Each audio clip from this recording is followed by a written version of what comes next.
Hi, it's Karine, and today we're getting together for a video with Amandine Bart, the doliprane of SEO. Hi Amandine. Hi there. Amandine, tell me, apparently you've got 5 tips for freelancing? Yes, first of all, freelancing can be a real pain, especially when you don't know anything about it, especially when you know nothing, whether it's the accounting or the legal side. So I came up with 5 little tips based on the mistakes I've made. So, the first tip, honestly, would be for me to use a tool, in fact, that's specialized in helping self-employed. She's advertising. Tiny ad. No, but really. In fact, you need to be well equipped from the start, even if it means a small budget, but a tool that's there to support you on. It's stupid, but just when you have to make your declarations, how to invoice, how to create an invoice, what are the obligatory legal mentions to put on an invoice? That's a tough one. For the record, I invoiced for a year with the wrong SIRET number on my invoices. Oh wow. It's a good thing we didn't catch you in the act. Yes, and then I was like, what have I done? I don't even know where I got it. It wasn't even. No. Did you Google it to see? I don't want to. No, I don't want to. Personally, I use 2 tools, Abby and Super In-Depth. 2 tools I particularly liked. By the way, on Abby, you get 2 months off with the code available in the description. Thank you. Thanks to Amandine. Thank you, Abby.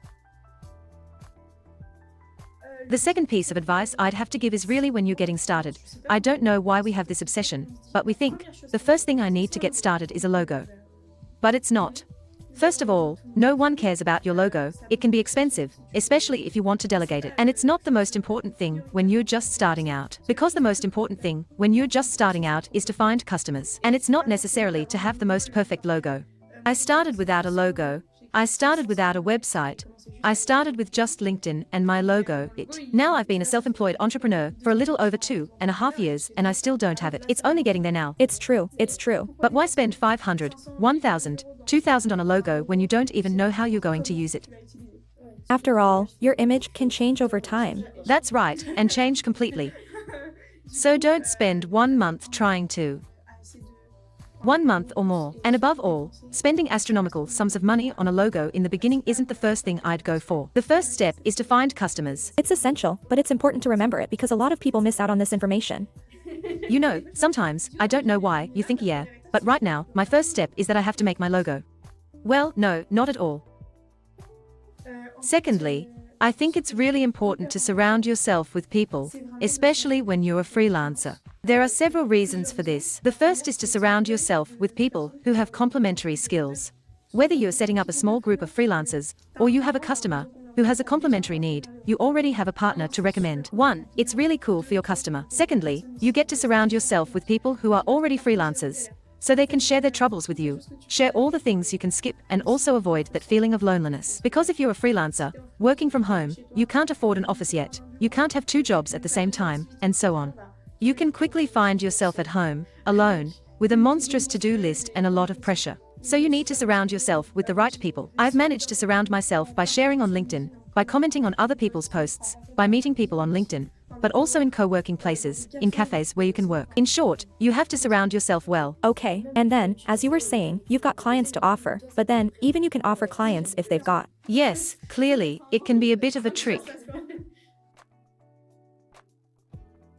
Another piece of advice I'd like to give is that, when I started out, I wanted everything to be perfect. Okay. And so, rather than launching myself, for example, launch my LinkedIn.com, launch my posts, I don't know, launch my website. I took ages and ages to launch all that because I wanted everything to be perfect, everything. Then I realized that I'd made a website that didn't speak to the right target audience. And I would have realized that if I'd published it before and talked about it beforehand, and if I hadn't tried to make it perfect.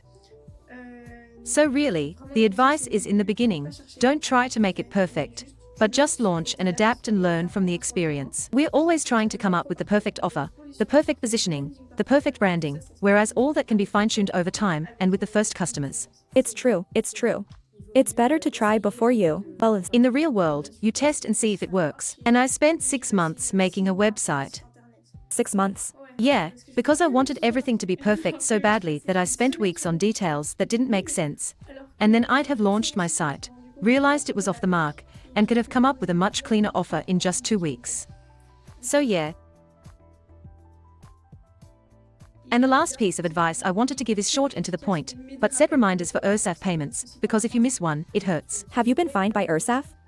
Yes, well, it's not a fine, but, you know, if you're a few days late, if it's the first delay, they are not too mean.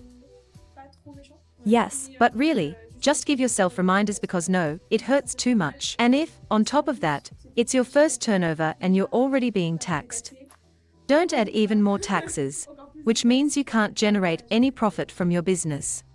I see. Anyway, thanks for your advice, Amandine. Thanks a lot. And that's all for today. Thanks to Amandine for coming. It's a real pleasure.